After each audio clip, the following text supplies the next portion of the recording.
Бәріне сәлем, бұл Сайбер алаң және оның жүргізушісі мен Аружан.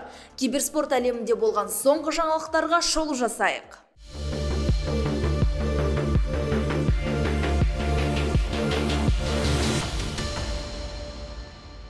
Біздің арнамыздың демеушісі Kingston Fury компаниясы екенін тағы да естеріңізге саламыз. Біздің шығарымдарымызды жіберіп албасы үшін YouTube арнамызға тіркеліп, лайк баса кетіңіздер.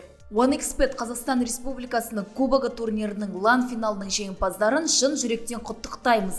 Левандовски командасы Counter-Strike 2 бойынша, Dota 2-ден Нарахати командасы және Леммерт атты ойыншы Mortal Kombat 1-де керемет ойын көрсетіп чемпион атанды.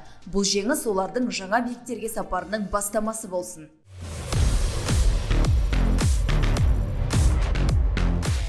Сонымен бірге Реал Мадрид командасын және Абдулкин 01 никнейміндегі ойыншыны PUBG Mobile және eFootball ұлттық құрамасының ASF-тен WEC 24 үшін біліктілігіндегі жеңісімен шын жүректен құттықтаймыз. Алда басқа дисциплиналар бойынша біліктілік күтіп тұр. Мәселен, Counter-Strike 2 Mail 18-19 мамыр аралығында өтеді. Айдың соңына қарай, яғни 25-26 мамырда Mobile Legends Bang Bang Mail бойынша біліктілік өтеді.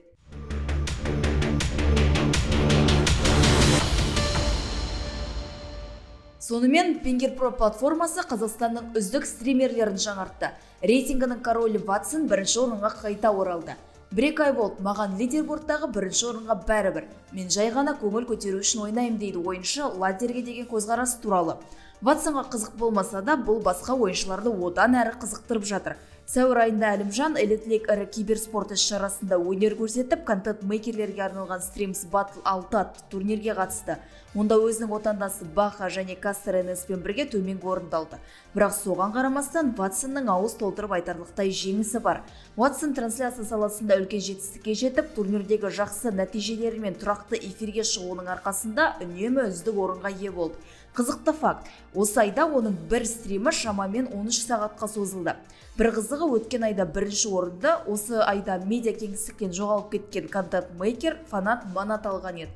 Топ 2-ші орынға PUBG Mobile ойыншысы Қазанбас көтерілді. Одан кейінгі орынға Қазақстанның трэш стримдерінің басты жұлдызы Мұханжан орналасты.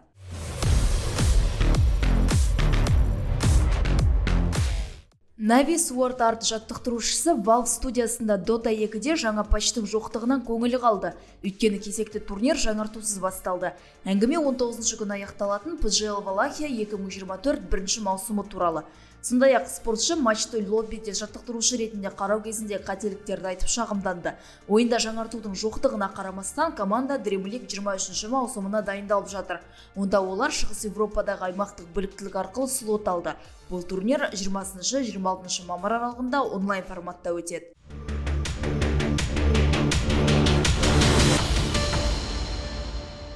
Қытайлықтар бір нәрсе білетін сияқты. Таяу патшалықтың кластерлері Dota 2-ның жаңа патчы тамыз айында шығады деп болжады. Тамыздың 6-шы күні қазіргі Skyrim шпилдері жаңартуының соңғы эпизод аяқталады. Бұл сәуір айында шығарылған құлаған тәж патчының соңғы 4-ші актісі. Қауымдастық үлкен геймплей өзгерістерін күтті. Бірақ тек Skyrim Mage бен Vengeful Spirit тарихына арналған сюжеттік ивент алды.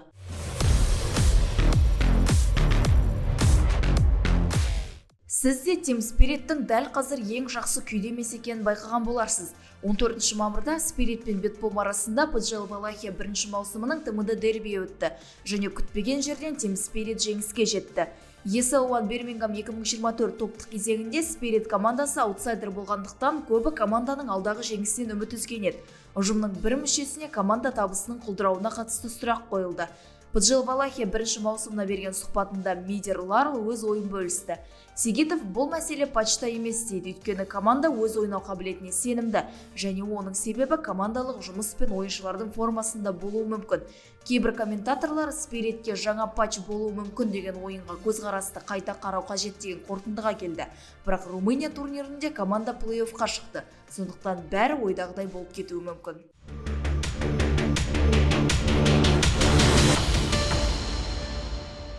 Ал ойыншыларға өздерін көрсетуге немесе керісінше қалыс қалуға жаңа мүмкіндіктер шығып қалуы мүмкін.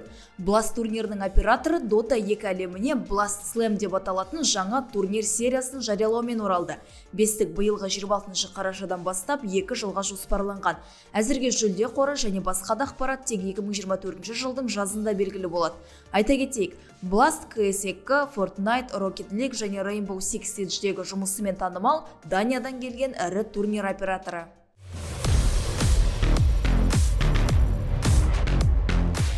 Simple шутердің сәтті ойынның құпияларымен бөлсем деп шешкен сияқты, өйткені киберспортшы өз e-спорт мектебін ресми түрде іске қосты. Онлайн сабақтардың бірінші шығарылымы Overdrive Insider'не жағымды әсер қалдырмаған көрінеді. Ол сабақтар сәтсіз шыққан дейді. Оның ойынша мұндай жобалар тіпті жанкүйер мен бақылаушының назарын бірден аударатындай болу керек. Алайда Бирюковтың есінде қаларлықтай эксклюзив нәрсе ұсынудың орнына онлайн сабақта Anubis картасында экономика мен анти-эко тактиканы талқылау сияқты нәрселер берілген. Егер сіз де Simple'дың сабақтарын көрген болсаңыз, өз пікіріңізді бөлісіңіз. Не дегенмен инсайдер айтқан сияқты болмауы да мүмкін ғой.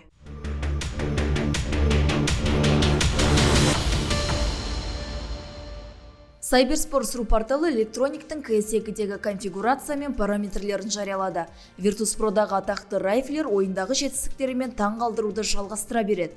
Ойыншы әуесқойларға ұнауы мүмкін AK-47 және M4A4 параметрлерін қолданады. Ең қызықтысы 1440-80, 1080 стандартты емес ажыратымдылық. Ойыншының таңдаулы құрылғылар туралы қысқаша айтсақ, Денис Razer Desader V3 Producer Edition сымсыз тінтуірі HyperX Cloud 2 Pin гарнитурасын пайдаланады. Ал электрониктің мониторы BenQ Zowie X12566K. Айтпақшы, оның құны $500 000 теңге.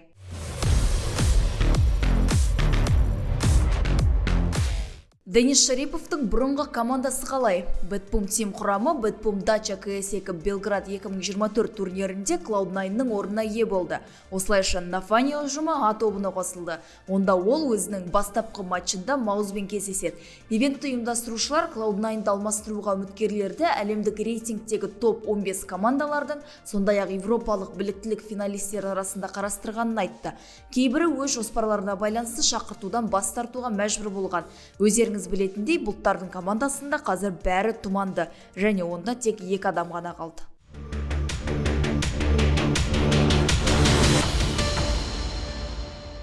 Бэтбум Dacha CS2 Белград 2024-те кім жеңіске жетеді? Контент-мейкерлер бәс тікті.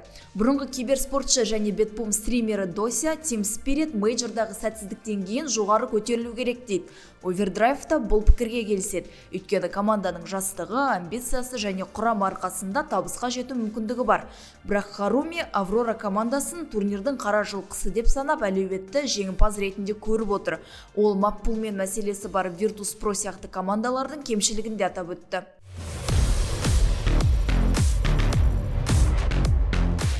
Twitch платформасы CS2-дегі кәсіби ойыншы Донгты жасына байланысты ережелерді бұзғаны үшін бұғаттады. Бұл туралы Team Spirit рефлері өзінің әлеуметтік желісінде хабарлады. Гришковец өзінің Twitch аккаунтын 13 жасқа толмаған кезде ашқанын айтты, және бұны бекер айтқан сияқты. Нәтижесінде оның стримдері уақытша тоқтатылды, және ол Twitch'те қашан қайтадан стримге шығатыны әлі белгісіз. Twitch'тің бұл шешімі Донгтың жанкүйерлерін көңілін қалдырды. Олар киберспортшының аккаунты тезірек бұғаттан шығуына үміт білдірді.